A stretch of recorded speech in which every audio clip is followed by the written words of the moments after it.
भाॼाई ते नज़र पई आहे कुर्सी खे छॾे करे बीही रहिया आहिनि भाॼाई वेठी आई आहे।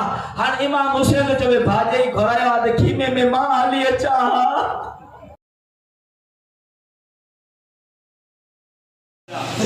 सरदार नबी के पहिरियां ई ख़बर हुई यकीनन इस्लाम ते जॾहिं को मुसीबत ईंदियूं तो मुझे घर वाला मेरी हिफाज़त कंदा। जो नदियों वहले उते किवयो ध्यान पयो जिते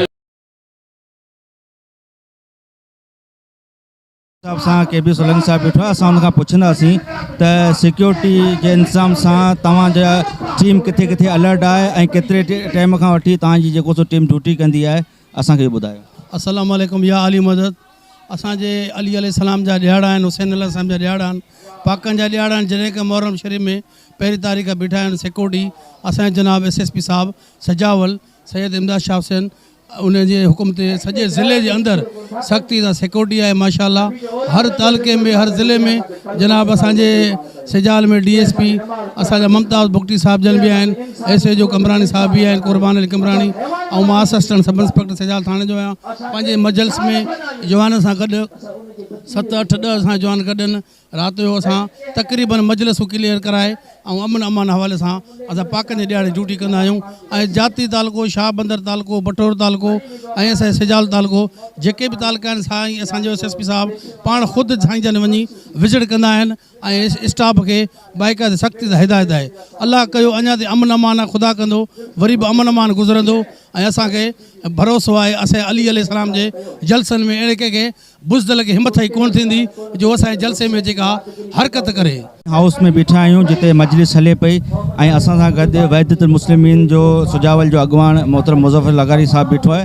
असां मुज़फ़र लगारी साहब जिन खां पुछंदासीं त सिक्योरिटी जा इंतज़ाम कीअं रहिया ऐं लोड शेडिंग जे हिसाब सां जेको आहे सो तव्हांजो केतिरो जेको सो वापराइण सां ताउन कयो ऐं जेको आहे हितां खां इमाम क़ासिम जी मेहंदी आहे किथां खां काफ़िला आया आहिनि ऐं काफ़िला जेको आहे सो कहिड़े तरफ़ वेंदा। जी मोहतरम मुज़फ़र लगारी साहब। बिस्मिल्लाहिर्रहमानिर्रहीम। पहिरीं त असां शुक्रगुज़ार आहियूं त काज़ी साहब जा जेको इबरत अख़बार जो ऐं इबरत जे नाले सां जेको चैनल नओं खोलियो आहे ऐं उहा टीम जेका असां हिते सिजावल में नसर कमु करे पई उनजा शुक्रगुज़ार आहियूं। हे जेके ॾियारा आहिनि मुहर्रमुल हराम जा इहे इमाम हुसैन अलैहिस्सलाम जी लाज़वाल कुर्बानियुनि जे करे ही पूरे दुनिया जी ज़िले सिजावल में तमामु पहिरीं मुहर्रमुल हराम खां वठी अञा ताईं मजलिसनि जो सिलसिलो जेको सो जारी आहे। मुख़्तलिफ़ शहरनि में आज़ादारी जुलूस मौला हुसैन अलैहिस्सलाम जो न्याज़ सबीलूं ऐं इन जो सिलसिलो जेको सो जारी ऐं सारी आहे। ऐं हिन वक़्तु बि हुसैनी हाफ़्ज़ ते मजलिस जेका जारी आहे। ॿी ॻाल्हि इहा सिक्योरिटी जे हवाले सां त असां IG साहब SSP साहब ऐं DIG साहब ऐं कमिश्नर साहब जेके मीटिंगूं थियूं आहिनि जेके असांखे ख़ुदशात हुआ साफ़ सुथराई जो मसइलो आहे, लोड शेडिंग जो मसइलो हुयो ऐं उन्हनि यकीनदानी कराई आहे पर लोड शेडिंग अञा बि जेको सो जारी आहे। असां अपील करियूं था वसवारनि खे त लोड शेडिंग जेका असां ख़तमु कराई वञे जीअं त अज़म अज़ा जा जेके से ॾियारा आहिनि ऐं शहीदनि जा जेके से ॾियारा आहिनि ऐं अक़ीदत एतिराम सां अमन ईमान सां जीअं त जेको सो मल्हायूं पिया ऐं मल्हाए रहिया आहियूं ऐं लोड शेडिंग जी जेको सो सिलसिलो ख़तमु कयो वञे त जीअं हे प्रोग्राम सही तरीक़े सां थी सघे ऐं मौला जे अज़ादारनि खे का तकलीफ़ जेका सां न थिए। इमाम क़ासिम अलैहिस्सलाम जी मेहंदी आहे, मेहंदी जे हिसाब सां किथां खां तव्हां काफ़िला आया आहिनि ऐं या हितां खां काफ़िला केॾांहुं रवाना थींदा इन लाइ कहिड़ी तरतीब ठहियल आहे? ये जेके मौला इमाम कासिम ॻोठ जी जेका मेहंदी आहे या जेका ठटे में थींदी आहे क़दीमी थींदी आहे इन में पूरे असांजे ज़िले जा जेके काफ़िला आहिनि हज़ारनि जे तइदाद में ऐं जंहिंमें जेके से औरतूं बि हुयूं ख़वातीन बि हुयूं मर्द बि हुआ ॿार बि हुआ ऐं जेके तव्हां ॾिठा हूंदा रोड ते पूरे ज़िले में दड़ो बठोरो सिजावल जाती ऐं चूड़ जमाली ऐं इन खां जेके से प्यादल काफ़िला जेके से रवाना थिया आहिनि ऐं राति जो जेको सो हुते मेहंदी जो जेको प्रोग्राम आहे ऐं हीअ बि प्रोग्राम हितां जी ख़तमु थींदा सिजावल जा इहे मोमन जेके से वरी बि ठटे पचंदा कासिम ॻोठ जी जेके से मेहंदी में प्रोग्राम में शरीक थींदा। किसी ने अपने लाल का यजीद नाम ना रखा, ये कल भी नामुराद था, ये अब भी नामुराद है, हुसैन जिंदाबाद है।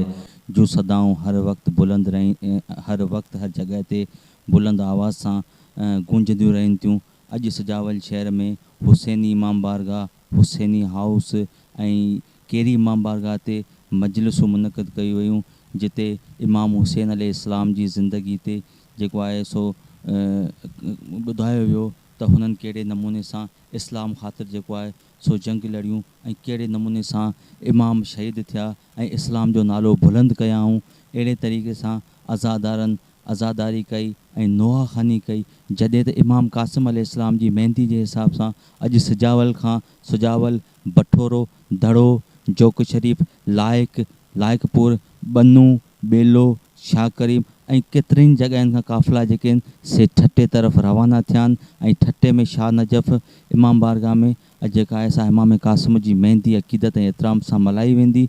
इन सिलसिले में असां सुजाल वासियुनि सां बि ॻाल्हियूं ॿोलियूं कयूं, जेको तव्हांखे हुननि ॿुधायूं ऐं सुभाणे जेको आहे सो कहिड़ी इमाम बारगाह खां मातमी जुलूस निकिरंदो। उहो जुलूस सुजावल जे बाज़ारुनि चौकनि मां गुज़रंदो, हैदरी चौक ते ईंदो, उते मजलिस थींदी, उनखां पोइ नोहाखानी थींदी ऐं पोइ जेको आहे मरकज़ी जुलूस आहे पंहिंजी कारवां तरफ़ रवां दवां थींदो। कैमरामैन नवीद खट्टी सां गॾु इमरान अली खट्टी, इब्रत TV सजावल।